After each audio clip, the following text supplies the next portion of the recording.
ಅಲ್ಲ, ಸುಗ್ಗಿಗದ್ದೆಗೆ ಹಂದಿ ಹುಡುಗಿಯಲ್ಲಿ ಹೋಗ್ತಿದ್ದೀರಿ. ಏನು ಹಂದಿ ಜಾತಿಯವರು ನೀವು? ಅಲ್ಲ, ಇಲ್ಲಿ ಕೇಳುವವ್ರಿಗೆ ಇಲ್ಲ ಅಂತ ಕರೀತಿದ್ಯಾ? ಇಲ್ಲಿಗೆ ಇದು ನಾನು ಗೊತ್ತುಂಟ, ಇಲ್ಲಿಗೆ ಇದು ನಾನು ಗೊತ್ತುಂಟ, ಈ ಬಾಗಿಲಿಗೆ ಇದು ನಾನು ಇಲ್ಲಿಗೆ. ಹೌದು. ಹಾಗಾದ್ರೆ ಮೊನ್ನೆ ಅಲ್ಲಿದ್ದೀಯಲ್ಲ, ಎಲ್ಲಿ? ಅಲ್ಲಿ ನಾವು ಹೋಗುದಿಲ್ಲ. ನಮಗೆ ಪುಸ್ತಕ ಮಾತ್ರ ಹೋಗುದು. ಅಲ್ಲಿಗೆ ಹೋಗುದು. ಹೇಳ್ತೀನಿ ಕೇಳು. ಒಳ್ಳೆಯ ರೀತಿಯಲ್ಲಿ ಬಂದ ದಾರಿಗೆ ಸುಂಕ ಇಲ್ಲ ಅಂತ ಹಿಂದಕ್ಕೆ ಹೋದ್ರೆ ಸರಿ. ಇಲ್ಲವಾದ್ರೆ ಕಲ್ಕೂರಿಲ್ಲ. ಮುದುಕೆ ನಾವು ಬಂದದ್ದು ಯಾಕೆ? ನೀವು ಬಂದದ್ದು ನನಗೆ ಗೊತ್ತಿಲ್ಲ. ಮೊದಲು ಅದನ್ನು ಕೇಳು. ಹೌದು, ಯಾಕೆ ಬಂದ್ರಿ? ನಮ್ಮ ತುರಗವನ್ನು ನಿಮ್ಮವರು ಬಂಧಿಸಿದ್ದಾರೆ. ತುರಗವನ್ನ ಕರೆದುಕೊಂಡು ಹಿಡಿದುಕೊಂಡು ಹೋಗುವುದಕ್ಕೆ ನಾವು ಬಂದವರಿದ್ದೇವೆ. ದ್ವಾರದಲ್ಲಿ ನಿಂತು ಅಡ್ಡಗಟ್ಟುತ್ತಾ ಇದೆಯಲ್ಲ, ನೀನು ದಾರಿ ಬಿಡ್ತೀಯ, ಕಾಲಡಿ ಬಿದ್ದು ಸಾಯ್ತೀಯ. ಒಳ್ಳೆ ಭಾಗದಲ್ಲಿ ಹೇಳ್ತೀವಿ. ತುರಗ ಕಟ್ಟುವಾಗ ಕಟ್ಟೆ ಕಟ್ಟಿದ್ದು ನಾವು ಹೋಗಿ ಬರಕ್ಕೆ ಕಟ್ಟಲಿಲ್ಲ, ಬಾಳೆ ತಿಂಡಿಗೆ ಕಟ್ಟಿದ್ದು ಗೊತ್ತುಂಟ. ಹೌದು, ನೀವು ಎಂತ ಪರಾಕ್ರಮಿಗಳಂತ ನಾವು ನೋಡ್ಬೇಕಿತ್ತಲೇ ಕಟ್ಟಿದ್ವಿ. ಪರಾಕ್ರಮಿಗಳು ನಾವು ಹೌದು, ಆದರೆ ನಿನ್ನೆದುರಿಗೆ ನಾವು ಪರಾಕ್ರಮ ತೋರಿಸಬೇಕೆಂದಿಲ್ಲ. ಯಾಕೆ ಗೊತ್ತಿಲ್ಲ? ನೀನೀಗ ನಿನ್ನನ್ನು ಇಲ್ಲಿ ದ್ವಾರದಲ್ಲಿ ನೇಮಿಸಿದ್ಯಾರು ಹೇಳು? ನನ್ನನ್ನು ಮಾಡುತ್ತಿ. ಯಾಕೆ ನೇಮಿಸಿ? ನಾನು ಅಷ್ಟು ಒಳ್ಳೆ ರೀತಿಯಲ್ಲಿ ದ್ವಾರ ಕಾಯ್ತೇನೆ ಅಂತ. ಆದ್ರೆ ನಾವು ಬರುವಾಗ ಮಲಗಿದ್ಯಲ್ಲ ನೀನು? ಮಲಗಿದ್ದ ನೀವು ರಾತ್ರಿ ಹೊತ್ತಿಗೆ ಬರ್ತಿರ್ತಿ ನಮಗೆ. ನಾನು ಮಲಗಿದ್ರು ನಿದ್ದೆ ಮಾಡ್ಲಿಲ್ಲ. ಈ ದ್ವಾರದ ಒಳಗೆ ನೀನು ಬಿಡುವವಳಲ್ಲ ನಾನು. ಋಷಿ ಕೂಡ ಒಳಗೆ ಹೋಗ್ಲಿಕ್ಕಿಲ್ಲ, ಗೊತ್ತುಂಟ? ನಿನಗೆ ಹೇಳಿ ಪ್ರಯೋಜನವಿಲ್ಲ. ನಿನ್ನ ರಾಣಿಯರಿಗೆ ಬುದ್ಧಿ ಬರಬೇಕಿತ್ತು. ನಿನ್ನ ಇಷ್ಟು ಪ್ರಾಯ ಆದ ನಿನ್ನನ್ನ ದ್ವಾರ ಕಾಯುವುದಕ್ಕೆ ನೇಮಿಸಿದ್ದಾರಲ್ಲ, ಎಲ್ಲೋ ಅರಮನೆಯಲ್ಲಿ ಹೂ ಕಟ್ಟುವುದಕ್ಕೆ ಭಜನೆ ಮಾಡುವುದಕ್ಕೆ ನೇಮಿಸಿದ್ರೆ ಅದನ್ನು ಬಿಟ್ಟು ಇಲ್ಲಿ ಸುಮ್ಮನೆ ಯಾಕೆ ನಿನಗಿದ್ದಲ್ಲ? ಅಲ್ಲಮರಾಯ ಪುಣ್ಯಾತ್ಮ ಹೂ ಕಟ್ಟುವುದು ಏನೇನು ಕಟ್ಟುವುದು.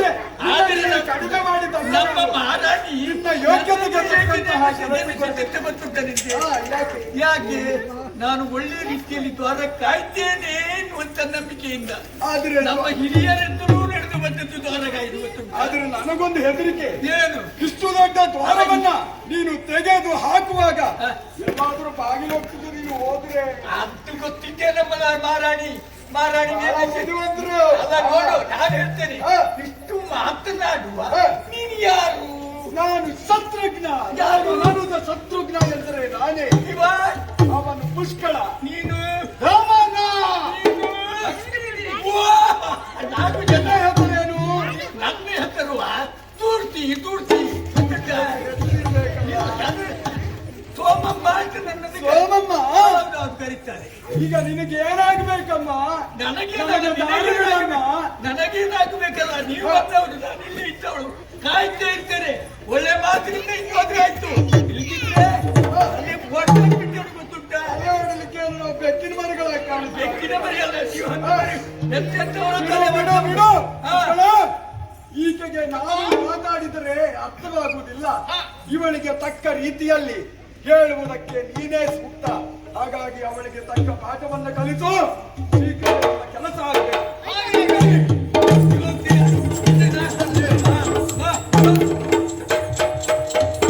ಅವರಿಗೆ ಆಗಲಿಲ್ಲ ಅಂತ ಹಿಂದೋದ್ರು. ನೀನು ಏನು ಮಾಡ್ತೀಗ? ಎಲ್ಲ ಮುದುಕೆ ಏನು? ನಿನ್ನ ಒಡತಿಗೆ ಹೋಗಿ ಹೇಳು. ಏನ್ ಹೇಳಿದ್ದು ನೀನು? ಮುದುಕೆ ನೀನು ಅಮ್ಮನ ಹೊಟ್ಟೆಯಲ್ಲಿ ಬರ್ಲಿಲ್ವಾ? ನೀನು ಅಮ್ಮನ ಹೊಟ್ಟೆಯಲ್ಲೇ ಬಂದದ್ದು. ಅಮ್ಮನಿಗೆ ಅಮ್ಮ ಇಲ್ವಾ? ಇದ್ದಾರೆ. ಅವರನ್ನು ಮನೆಯಲ್ಲಿ ಮುದುಕಿ ಅಂತ ಕರಿತೀನಿ. ಅವರನ್ನು ಹಾಗೆಲ್ಲ ಪುಣ್ಯಾತ್ಮ ಮನೆ ನೀನು. ನನ್ನ ಅಮ್ಮನ ಅಮ್ಮ ನನ್ನೊಂದಿಗೆ ಹೇಗೆ ಇರಬೇಕು ಹಾಗೆ ಇರ್ತಾರೆ. ನೀನು ನೋಡಿದರೆ ಆದ್ರೆ ಘಾಟಿ ಮಾತುಗಳನ್ನು ಆಡುತ್ತಾ ಇದ್ದೀಯ, ಅದಕ್ಕೋಸ್ಕರ ಮುದುಕಿ ಎಂದೆ. ಮರ್ಯಾದೆ ಕೊಡ್ಬೇಕು, ಅದು ಸಂಸ್ಕೃತಿ. ಅವರು ಏನ್ ಮಾತಾಡ್ತಾರೆ, ಇವರೇನ್ ಮಾತಾಡ್ತಾರಲ್ಲ, ಯಾರ್ಯಾರಿಗೆ ಯಾವಾಗ ಎಷ್ಟೊತ್ತಿಗೆ ಏನೇನು ಮಾತಾಡ್ಬೇಕು ಅದು ಪ್ರಜ್ಞೆ ಬೇಕು, ಗೊತ್ತಾಯ್ತಾ? ಒಳ್ಳೆ ಮಾತಿನಲ್ಲಿ ಹೇಳ್ತೇನೆ. ಅದಾದವರೆಗೂ ಹೋದೆಗಳಾಗ್ತದೆ. ಹೌದು ಹೌದು. ಹಾಗಾದ್ರೆ ಒಳ್ಳೆ ರೀತಿಯಲ್ಲಿ ಕೇಳು. ಒಳ್ಳೆ ರೀತಿಯಲ್ಲಿ ಹೇಳ್ತೇನೆ ನಾನು. ಮುದುಕಿ ಅಲ್ಲದಿದ್ದರೆ ಹೇಗೆ ಕರೆಯಬೇಕು ಹೇಳು? ಅಜ್ಜಮ್ಮ ಅಂತ ಕರೆಯೋದು ಸಂಸ್ಕೃತಿ. ಕರೆಯುವ ಅಜ್ಜಮ್ಮ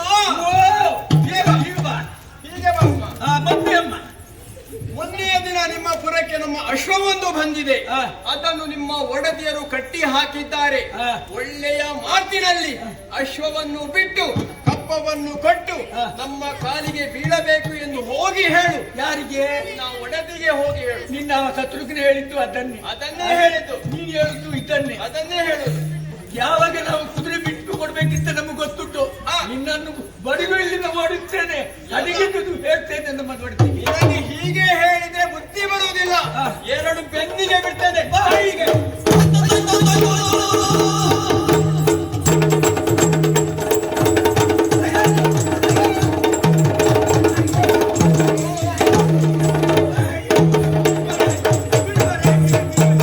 ಜೀವ ಬಿಡಬಾರೆ, ಜೀವ ಬಿಡ.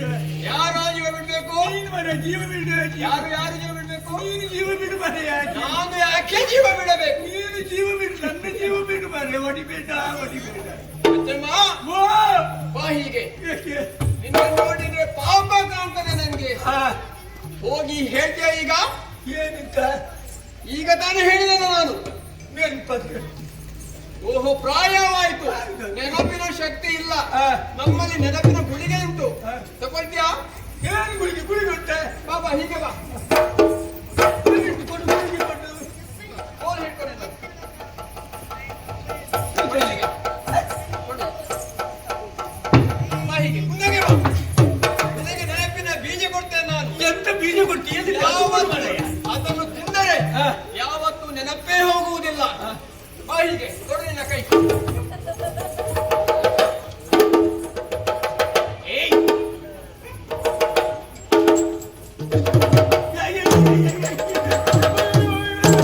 ಎಲ್ಲ ಘಾಟಿ ಮುದುಕೆ. ನಿನ್ನ ಕೈಗಳನ್ನು ಕಟ್ಟಿದ್ದೇನೆ. ಮೂಗಿಗೆ ಸುಣ್ಣದ ನಾಮ ಹೇಳಿದ್ದೇನೆ. ಹೋಗಿ ನಿನ್ನ ಒಡತಿಗೆ.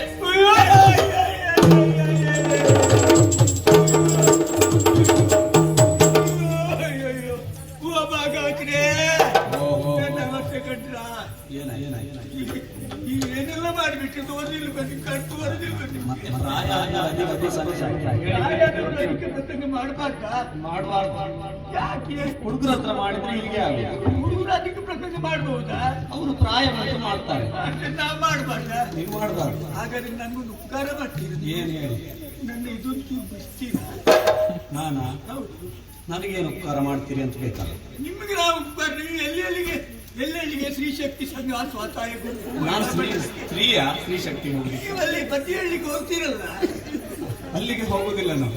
ಹೋದರೆ ನೀವು ಈಗ ನಿಮ್ಮ ಸ್ವರ ಎಲ್ಲ ಅಡಿಸಿ ಹೋಯ್ತಿದ್ದ ಮಾಡುವ. ಹಾ. ನಿಮಗೆ ನಾನು ಮೆಣಸಿನ ಕಷಾಯ ಕೊಡ್ತೀನಿ. ಹೌದಾ? ನಮ್ಮ ಮನೆ ಹತ್ರ ಬಂದು ಕಷಾಯ ಕೊಡ್ತೀನಿ. ಆಯ್ತಾಯ್ತು. ಒಂದು ಉಪಕಾರ ಮಾಡ್ತೀರಾ? ಯಪ್ಪ, ಯಪ್ಪ, ಏ ದೇವ್ರೇ, ದೇವ್ರೇ, ಅವ್ನ ಕೈ ಕಟ್ಟಿ ಮುಂದೋಗ್ಲಿಕ್ಕೆ, ಹಾ? ಅವ್ನಿಗೆ ಮಾತಾಡುವಾಗ್ಲಿಕ್ಕೆ. ಈಗ ಬೈಯುವುದಾ? ಅಯ್ಯೋ ಅಯ್ಯೋ ಅಯ್ಯೋ, ಆಗುದಿಲ್ಲ, ನೋವು ನೋವು. ಈಗ ಬಂದ್ರೆ ಬಂದ್ರೆ ಬಂದ್ರೆ ಓ ಭಗವಂತ, ಹಾ. ಈಗ ಬಿಡ್ತೇನೆ ಅಂತ ಹೇಳ್ತಿದ್ದೀರಾ? ಇವತ್ತೇನ್ ಮಾಡ್ತೀರಿ? ಆ ಮಕ್ಕಳಿಗೆ ತಕ್ಕ ಬುದ್ಧಿ ಬಂದಿದ್ದರೆ ಹಾ. ನಾನು ಹ್ಮ್. ಈ ದ್ವಾರಪಾಲಕಿ ಅಲ್ಲ. ಹಾ. ಆದ್ದರಿಂದ ನನ್ನ ಅಮ್ಮನಿಗೆ ಹೋಗಿ ಹೇಳ್ತೇನೆ ನೋಡಿ.